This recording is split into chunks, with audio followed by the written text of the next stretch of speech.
Welcome to Jack Howard Color, the podcast. Today's guest, I'm super excited. She's really busy. She's an Instagram sensation. It's Chrissy Danielle, inventor of the blonde roadmap, copied many times, but she was the initial person to do it.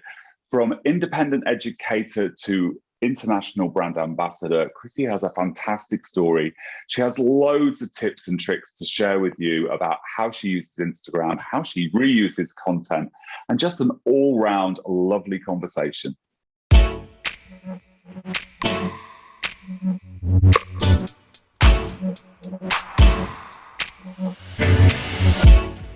Welcome back to Jack Howard Color, the podcast. Today's guest is Chrissy Danielle. I've been so excited, Chrissy, to get you on. Chrissy is in Cleveland, Ohio, which isn't too far away from me, but she is like an Instagram sensation, guys. If you don't follow her, please follow her.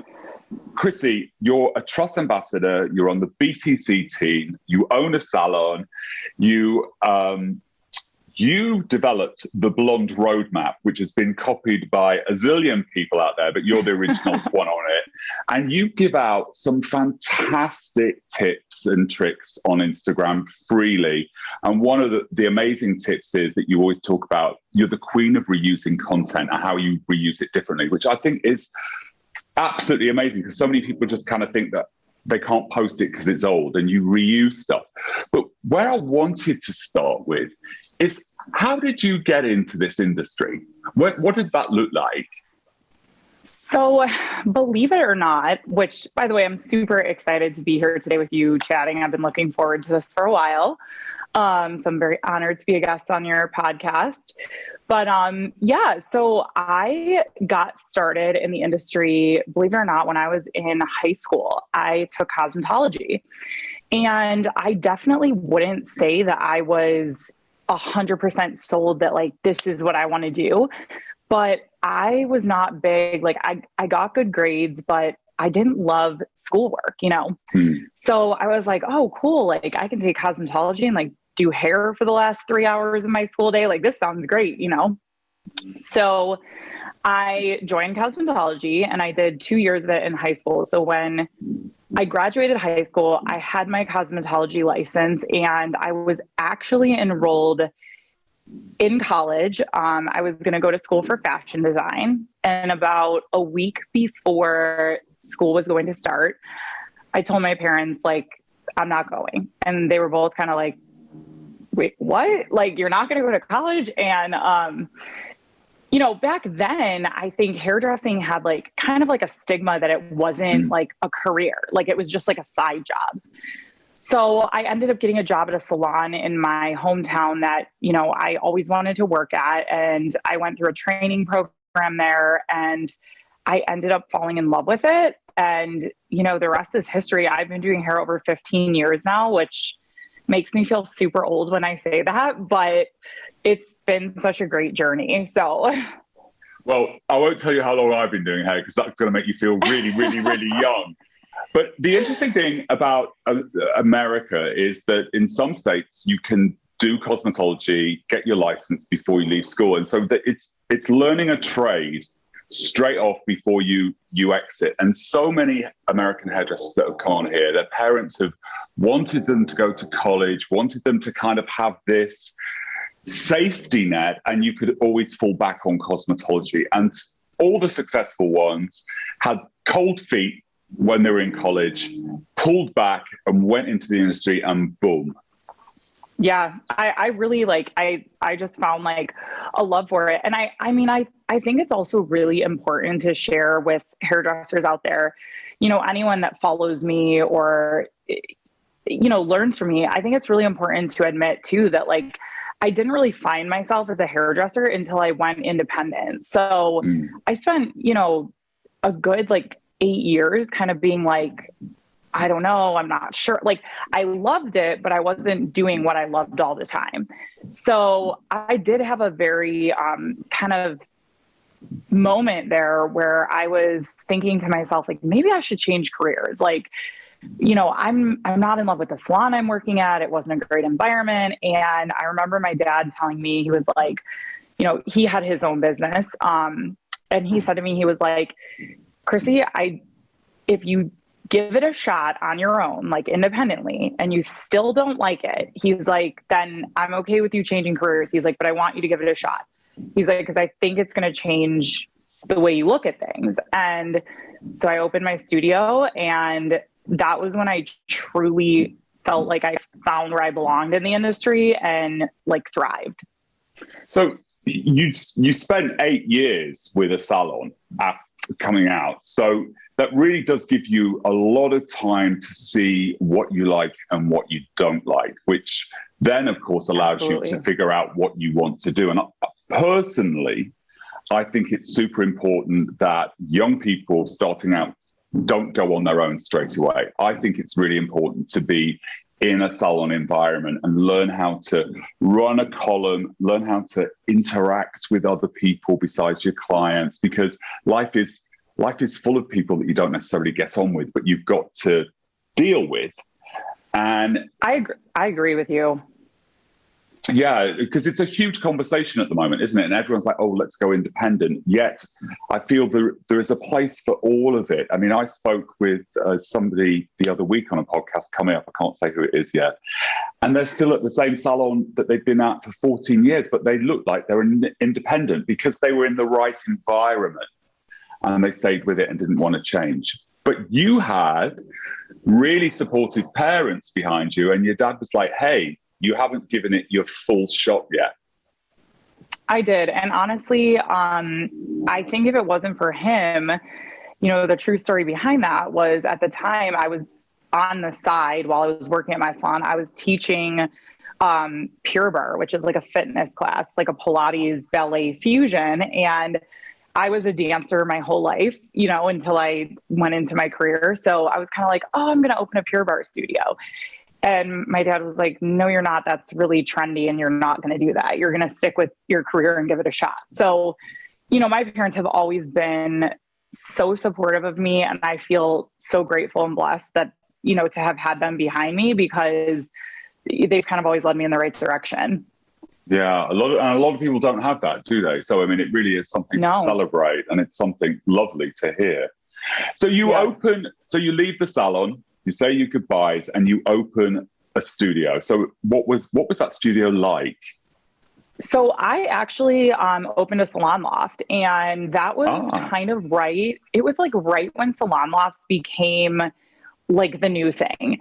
And Could you go ahead? Can you tell me so it's salon lofts. So we have an English audience as well, and that's going to be, it's slightly a new term to me too. So it's going to be a new term. What's a salon loft? So it's basically a kind of like a studio space, and it's in like a large like building, whether it's like a warehouse building or a big like strip mall building. And basically what it was I had a room. It wasn't very big, to be honest, but it had like a shampoo chair, a styling chair, a mirror, like a little area for my color, a little area for retail. And it was kind of like a little mini studio space, but there was like 27 of them in the location. So it was like you were renting a room almost. And, for me, it was a good start, but I was really nervous, coming from a salon in my area that was like this huge salon. I was like, are my clients going to be okay with being in, just a little studio space? And it turned out that it made no difference to them, because the reason that they were coming to me was because they enjoyed coming to me as a hairstylist. So it was a good step. So the other 27 people that were there, did you find it, because this is what interests me, did you find it lonely, or were you able to mix with them and talk to them and communicate with them? So I would say a little bit of both. I definitely had like a core group of people there that I got along with really well, that I considered my friends. But then you also had kind of like, borderline salon environment where you had those people that were, they would see you getting boxes of products and thriving on Instagram. And there was definitely some of that like salon jealousy type, atmosphere. Right. And it was kind of, I think, at that point I would realize that I had sort of outgrown my space and that it was time to, try something a little bit bigger. But I was in my loft for like 5 years. So it was a good starting point, and I think I needed that stepping stone to get where I'm at today. Yes. I think when we look back at our careers, that we always, sometimes in it, we can't always see the point of it. But when we look back on it, it's so clear to us that that was an important moment in our lives and helps shape us. It's so true. So true. So you did that. You did it for 5 years independently on your own, with some people around you. And you mentioned Instagram in that. So Instagram must have become a thing by then. Yeah. So I actually, when I was at my salon loft, I went and took a class in Los Angeles at 901 Academy. Of course. And it was I feel like it was like the salon that just, I wanted to be there. I wanted to see the people there, learn from them. And I actually took one of their boot camp classes, which was like a 3-day course. And one of the girls who taught like this very kind of minimal social media segment was like, why are you posting things that you don't want to do? She's like, if you want to do wands, post wands. If you want to do reds, post reds. If you hate color corrections, don't post color corrections. And I was like, wow, like that makes so much sense. And I felt like I left that class feeling so inspired, so ready to like just change my outlook. And that was when I actually really started focusing on Instagram and trying to consciously build like my dream clientele. At that point, I don't think I was like looking at it like, oh, I want like 1 million followers. I think it was more like, I want the kind of clients that I want to do in my chair. So that was sort of how I got started on Instagram. Personally, I think that's the most important piece of Instagram that people seem to forget, is that what it's great for, I mean, it's great, obviously, as your roles get bigger, but it's great for bringing in the type of clients or guests, however you want to call it, that you want, right? I agree completely. And that's something that I literally talk about in every class I teach, whether it's independent, a trust class, a behind the chair class. I talk all the time about how I highly encourage stylists to commit to their Instagram, even if it's like 3 posts a week, like just something, and make it about building your clients and getting the dream clients that you want in your chair, because it's free advertising and it is the best way to do that. Yeah, I agree. And though so many people seem to struggle with it, they struggle with content, they struggle with the decision, what to post, what not to post, what's the caption. But unless you do it, it's like, it's nothing. You've got to commit to it and you've got to learn in it, because we're never good at anything when we first start out, right? We figure out what works for us. It's the same. It's not a magical theorem that, from some really heavy math class that you need to understand. It's really quite simple. Completely agree. So I just really started posting, solely focusing on blondes. And I think that that's when I really started to get them back in my chair. And I started to realize like, wow, I'm really good at this. Like, this is where I should focus my energy. These are the kind of new clients I should take on.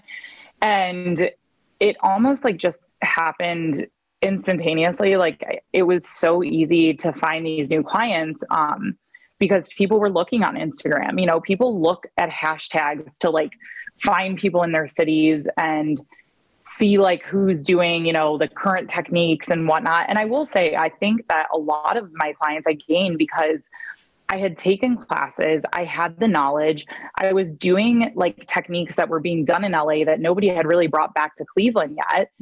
And that sets you apart. That's why like education is so important in this industry. Like, I don't know everything, like I still take classes. So yeah, me too. It's just so important, I think what's important is, what I think is important is about staying relevant, right? So that you can have a long career. Now, we can get caught up in the moment of something being successful. And I've gone into salons, in Europe and in the States where they're still doing what they were doing 20 years ago. And what happens is there's nothing wrong with the work at all, and that it's fine.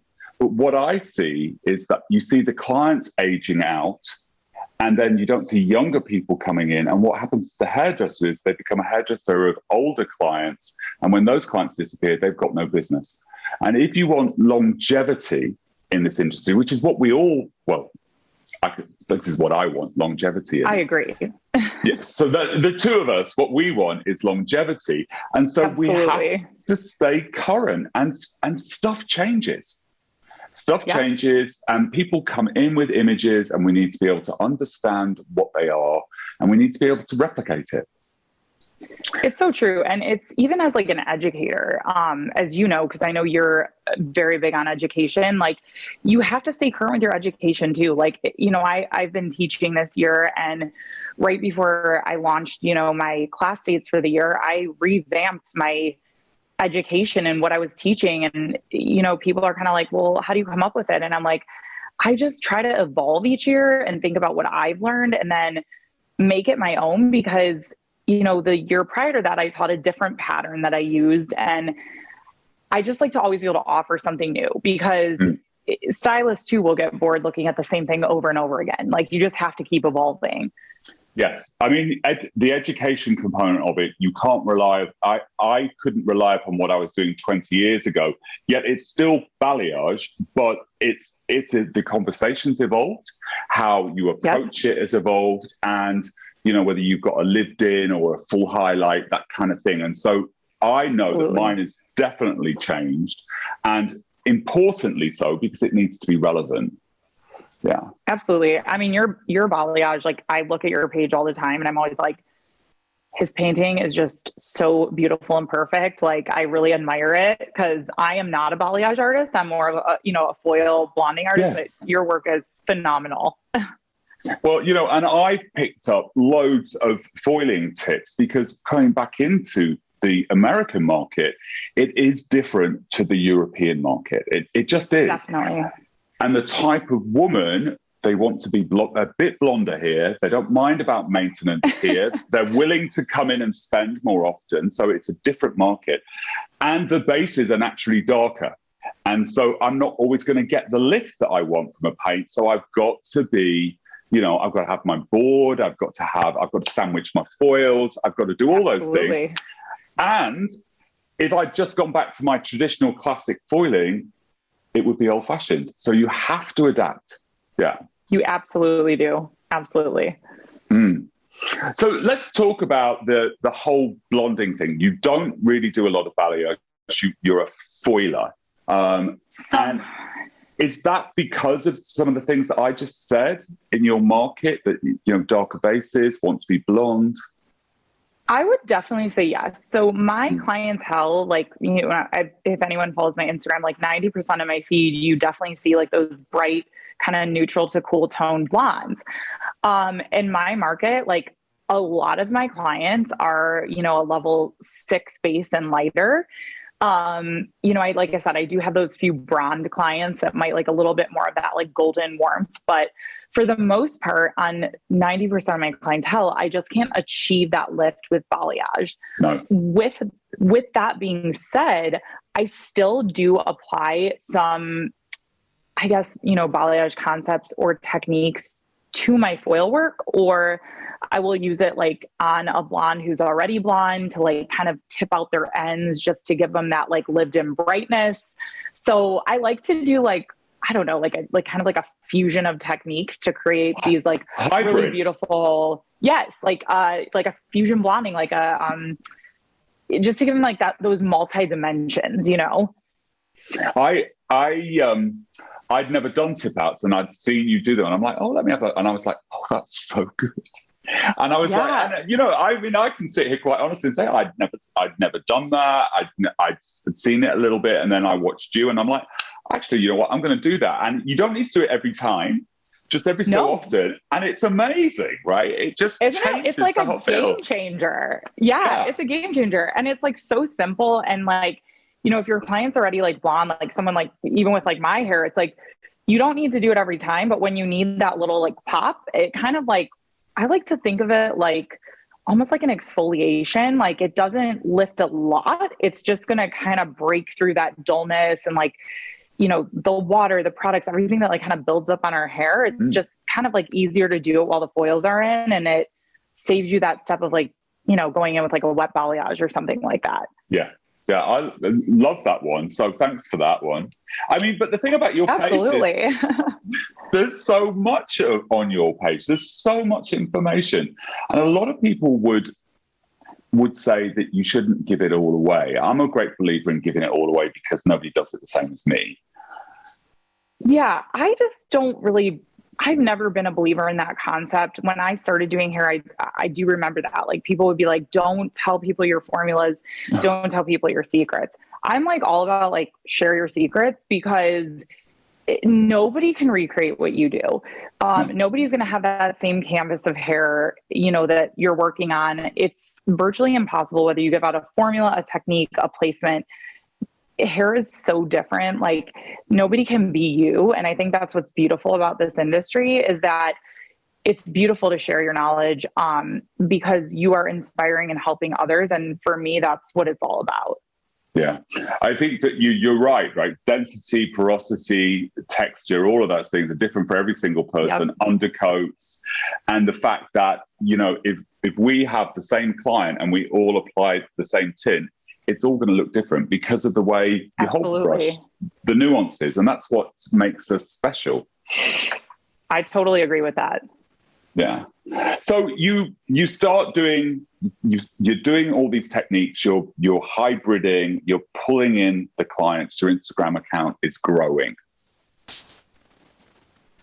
Yeah. So, you know, for me, I think kind of like the pivotal point for me on Instagram was, and I know that you had mentioned this in the beginning, but I made up a post because I, like you said, I was doing a lot of like hybrid techniques, and I had this picture of a blonde that I did, and I used like kind of like a bunch of different techniques and like foil placements. And I was like, you know what, I'm going to like go into this app and like somehow try to like show how I placed it and like what I did. And I remember like I got it all ready, and the next morning I was going to post, and I'm looking at it, I'm like, the blonde roadmap. I'm like, that sounds kind of cheesy, but I was like, you know what? I'm going to go for it.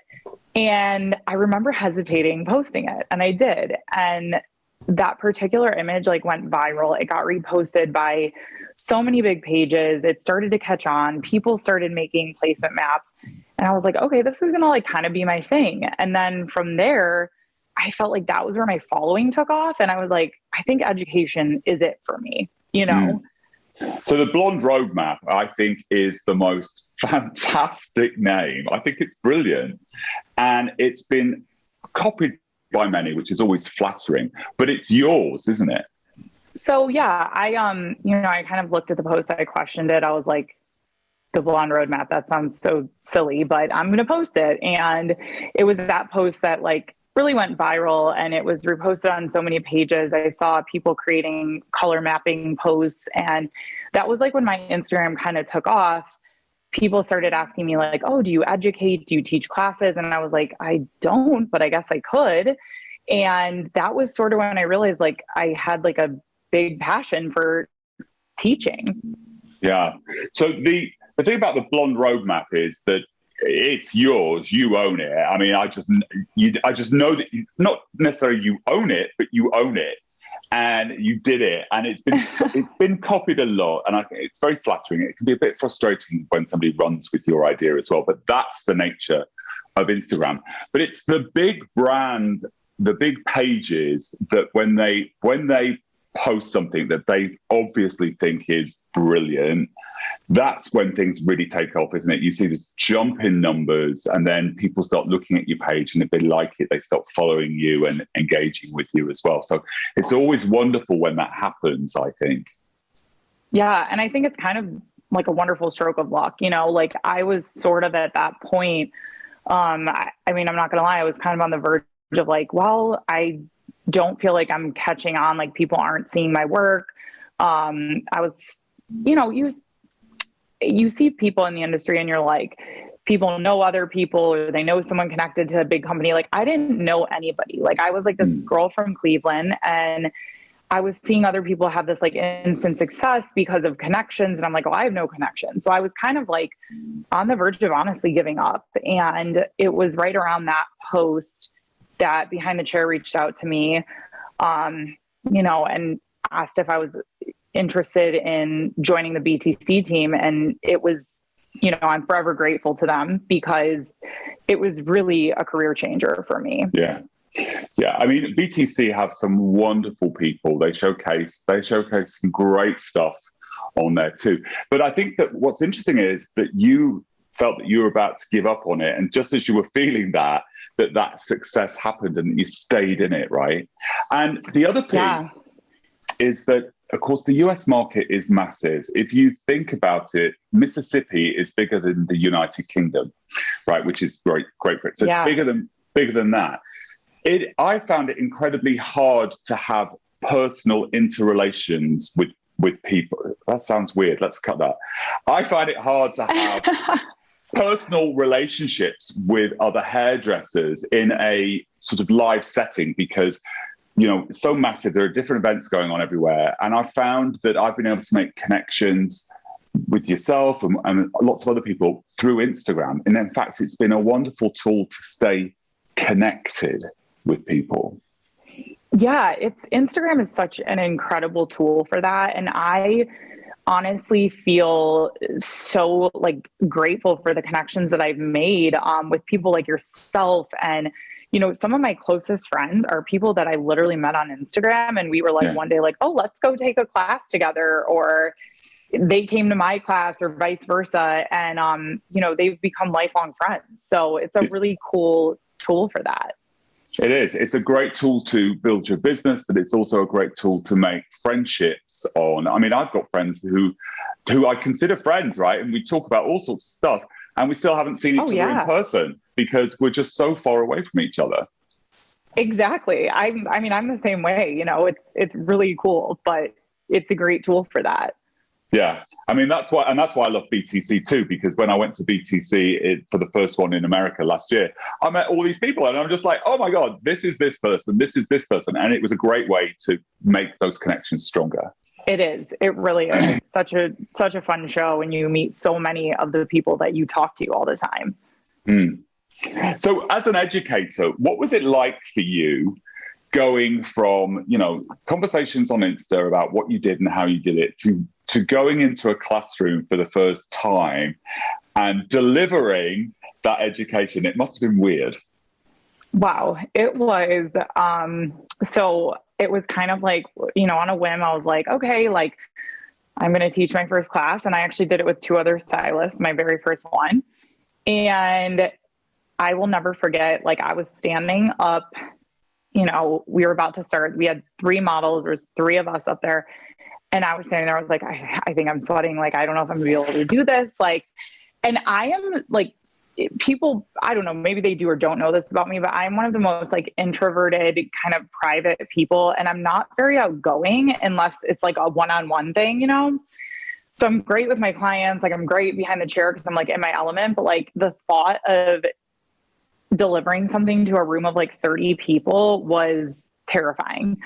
So I felt like for the first, 10 minutes, I was like doing my weaves and like my hands were like shaking and like clammy. And then I don't know, like something just clicked and like people started asking questions and it was like the most, it was such like a great feeling when I finished, like such a rush, such like a rewarding experience that I was like, I think this is what I'm meant to do.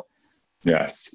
The thing is, if the room isn't warm and receptive, it's really, really hard. I mean, I come from that traditional, hard product company into independent, whereas you went from independent to product company. But if the room isn't warm, oh my God, you're like, who am I delivering to? Do they like it? Do they not like it? There's an art to warming up the room that you learn as you go along, isn't there? There really is. And like, I was actually just teaching a class this past weekend with my friend, Mickey Cologne. And, he is very like dynamic and he's like a comedian when he teaches, whereas I'm more like technical and like, kind of like to the point delivering what I'm teaching. But it's funny because like after a lot of classes with him, a lot of classes with different people, I've kind of like, I always joke, I'm like, I'm not that funny, but like, I've learned to like be funny. And that is really how you warm the room. Like people need to realize that you're just a real person and you're just like them, you know? Yes.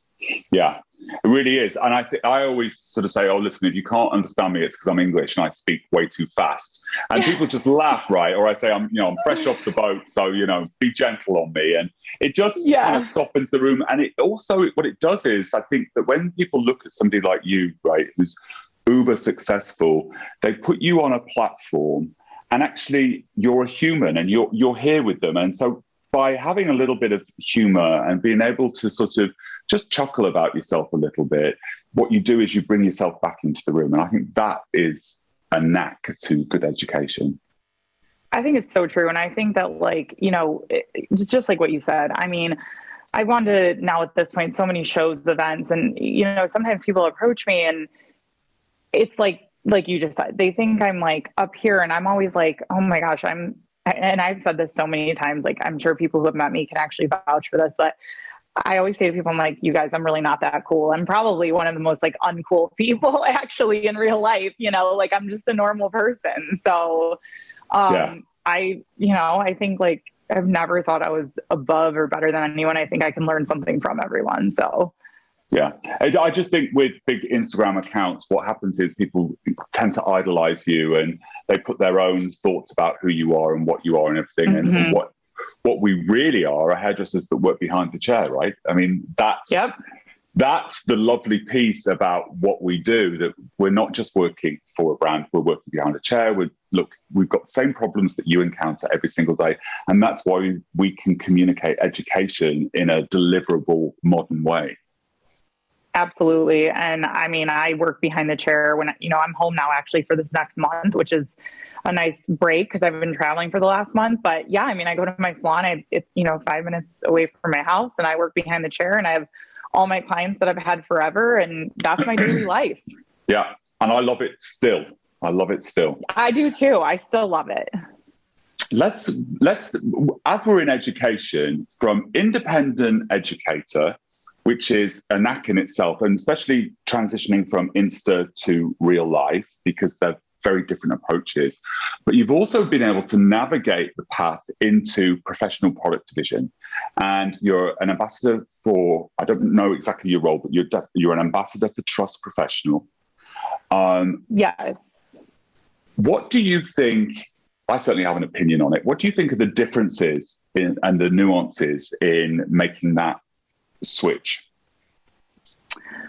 So I think, it's a funny thing. I actually worked with Trust Professional for a long time as a brand specialist for years. And so their product kind of was always like my go-to. Like I always used their lightener. I always had their shampoos on my back bar. So I was very familiar with it. It was this past year that they approached me and asked me, if I would like to be an international ambassador. And I was like, wow, that's huge, It's huge. International. Thank you. Yeah. It was something that like, I think was my ultimate goal. And I say that I think because I was like something I just never thought that I would you can achieve anything you put your mind to, but it was like something that felt like I was always reaching for that. So, right.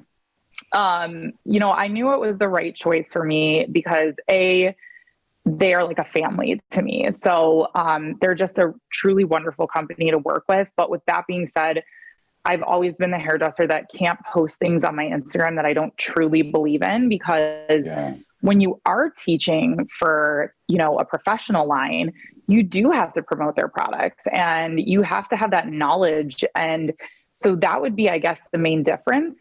But with Trust, I feel like they still allow me to have my individuality and they allow me to teach my techniques and incorporate their products with them. But it's like you said, it's a little shift in the market. It's a little bit different because you are doing a little more product knowledge with your teaching.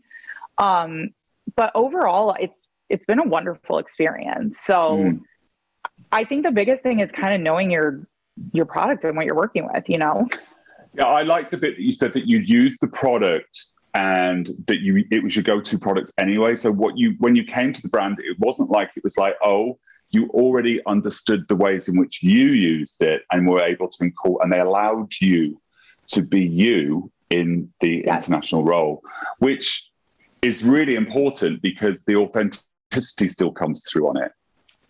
Yeah. And I think that for me was like what, what sold me on it was they had actually given me the opportunity before I became an ambassador to be on stages with them and work with their team and have that experience. And it was like every time I stepped foot on that stage with any of the other trust ambassadors, or I was on any trip with their team, I felt like I was at home. I felt like it wasn't like they'd say to me, like, you're going to teach this on stage. It was like, Chrissy, what do you want to teach on stage? What are you going to teach? And that for me was like, when I was like, this is a team I want to stand behind, So it was like a no-brainer. They recognize your best, that you understand your best qualities and that they were willing to allow you to be that, not try to make you into something else, which is really special. So that's very nice. Yeah, it's so important. So I found when I put brand content on them, because, you have to do that, right? When you're a brand ambassador, you have to do that. Yet I struggle with the engagement on it because suddenly it doesn't look like me, right? And how I do it. And I'm like, do I put this, and I'm just going to talk to you about this. I have not figured it out yet, right? But do you put it on stories? Or do you put it on your page? Like there's two that have been really important to me, and I'm both very much part of them. But the whole branded thing, and I recognize that the brands have to do it because that's the brand, but it doesn't engage with the audience. And I haven't found a way that I can do it. Like I did this beautiful campaign when I was in Europe, Blondes of the World. It was beautiful. The images, I was so proud of them, but they were overly produced and they just didn't hit with the audience either. It's so difficult. I'm like so glad you're saying this because I feel like I've been struggling with the same thing. Like branded content is definitely hard to get engagement on. So I've kind of been trying. So what I found in general too, like what you were just saying about images, I've had like some images that I've taken at classes recently or at shoots or things like that like I was so proud of. And I was like, oh, I can't wait to post this beautiful image. And then you're right. Like it gets no engagement. And and you feel so disappointed. So as far as like branding content, if we're talking about products, I found that it almost does better if you put it into a reel and like maybe throw in your technique with it. So it's still kind of personal, but you're like promoting the product and people are looking at like a technique with like, say, like your L'Oreal Detox or something like that. Yeah. That's kind of how I've been incorporating my product stuff, but I've actually also been struggling with engagement on like my photos and stuff. And I don't know what the Instagram algorithm is doing these days, but like, I feel like I'm constantly trying to figure it out. And some days I'm like, what is going on? Like, do people not like what I'm posting? Like, I don't know. Yeah. It's really hard, isn't it? And you can understand. I mean, if you've had this massive growth and you're used to it, then suddenly it's like, oh my God, do I get caught up in numbers? Do I not? Do I post because I like, or am I posting for the audience? Like, what am I doing in that? And I have this back and forth conversation and it's like, come on, Jack, come on, you're rubbish. This is no good. People don't like this, or this is good, and whatever. And it goes through me. And in the end, I've sort of come into the conclusion that I'm just going to do what I do and keep an eye on what everyone else is doing. And just be, right? Because I can't put a reel together for every single thing. I don't want to do that. I do want to tell stories in different ways rather than just a reel. Well, I completely agree with that. And I think you still need to remain true to yourself. I definitely think for a while, it was last year, it felt like it was very easy to grow on Instagram. Like, I think I gained it was crazy, like 100,000 followers in a year. That being said, you and I did that, right? But we were in COVID. Yeah. And people were at home. We were in COVID, so we had a ton of time. So I was posting 3-4 times a day, just like constantly on there engaging. And it was easy. Now I feel like I've kind of hit this wall and I'm like, I'm not going real fast. I'm still posting at least twice a day. But one thing I did find that is super helpful, and whether this helps you or anyone that's listening to this podcast, is when I'm kind of struggling with like a low engagement time, I go into my insights. So go into your insights, go into the content that you shared and hit like, you know, the last 6 months or something like that.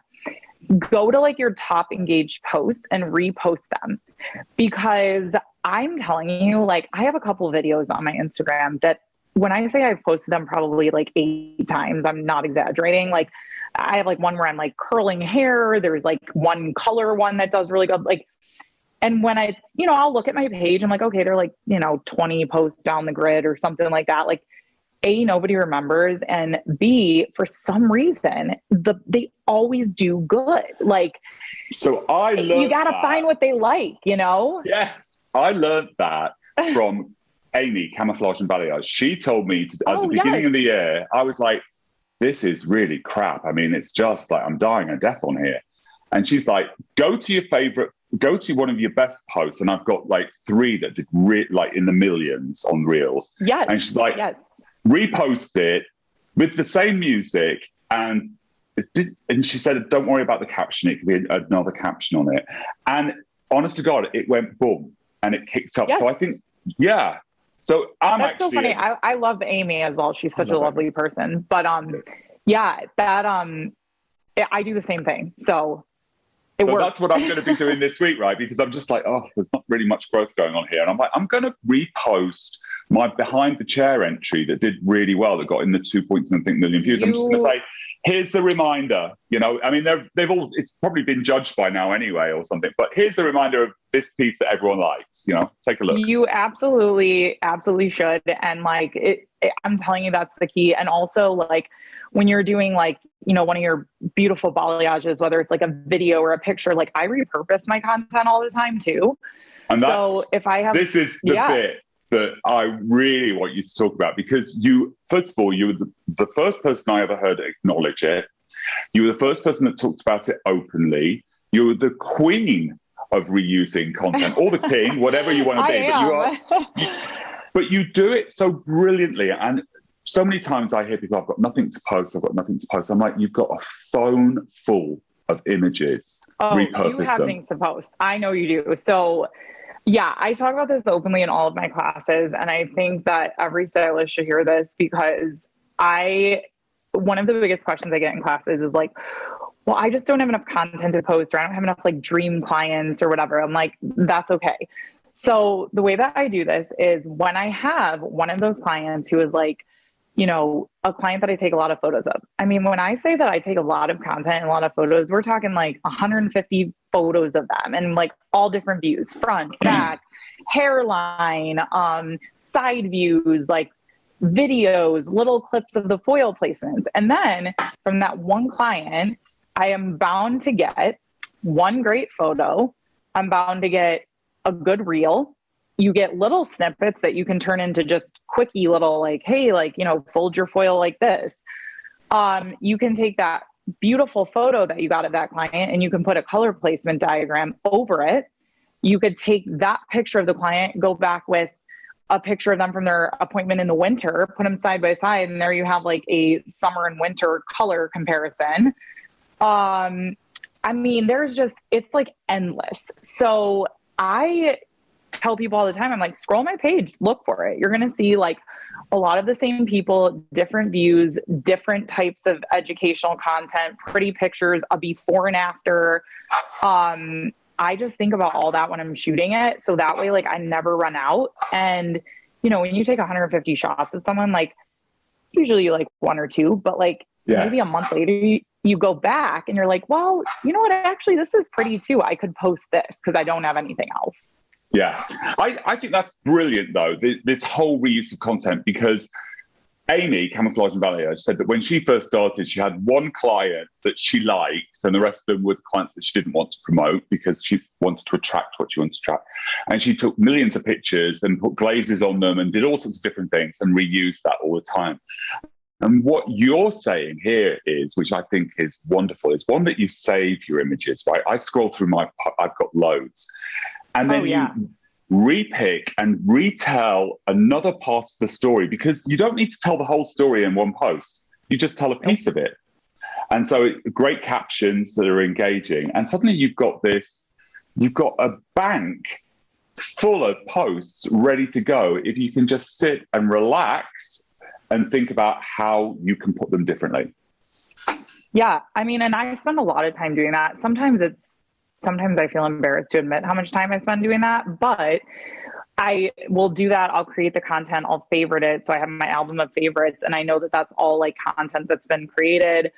And like I said, I just revisit it. If I run out of stuff, I can always post something from a couple months ago that did really amazing. And then you just never run out. And that way it's like when you don't have new content, like you're not like not posting, because it's better to post something than to just leave your Instagram doing nothing. And I've learned that because I used to think I needed like 80 clients to have content for every day. But you know, it's funny. I do think my audience notices like who my like main, girls are that I'm posting on my page. And I'm okay with that because for me, those girls represent what my brand is. So yes. I think that it's okay. It is okay. And I think that people need to get over the fact that they can't use something from that they've taken a few months ago or a year ago. Now, if we take this back to COVID, when it started in England, I had 750 files of video and images, and me and my friend, we went through it all, and we were able to post all new looking stuff to everyone all the way through lockdown without me being able to do I couldn't do any work. But I had all the stuff, and I could have the conversations that I wanted to have about how I feel about hair color. And it was like, whoa. And you know what else I've noticed too, and I know that you do this on your page as well, but sometimes it's really good to just totally switch it up. And every once in a while, like I'll do a post like, oh, just because you're a hairstylist doesn't mean you have to work Saturday. And like things like that get like people start talking, you get that like conversation going on your post, you get that engagement. And I noticed that a lot of times you put up kind of like question posts or like topics of discussion. And I think even that sometimes is a good like change of pace. Cause sometimes, people get sick of seeing pictures all the time. So it's like, be creative and come up with new stuff.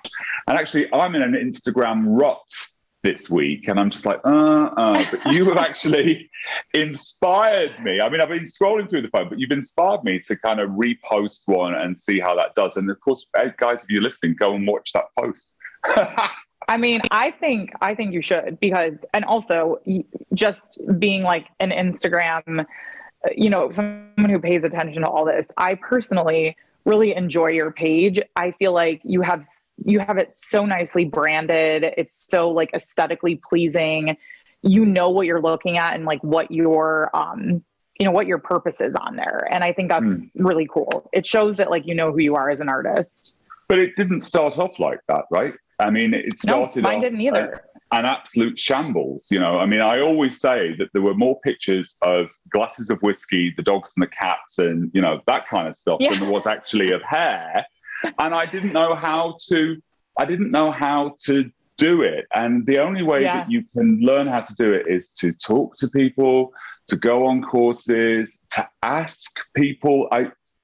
Reach out is what I say. Reach out and ask people, listen, all of those things. And then I've had some guidance. I paid someone to guide me a little bit more so I could really figure out what my tone of voice was. But you don't need to do that to begin with. You just need to start figuring out as you go along. And I mean, that's what we've all done, really.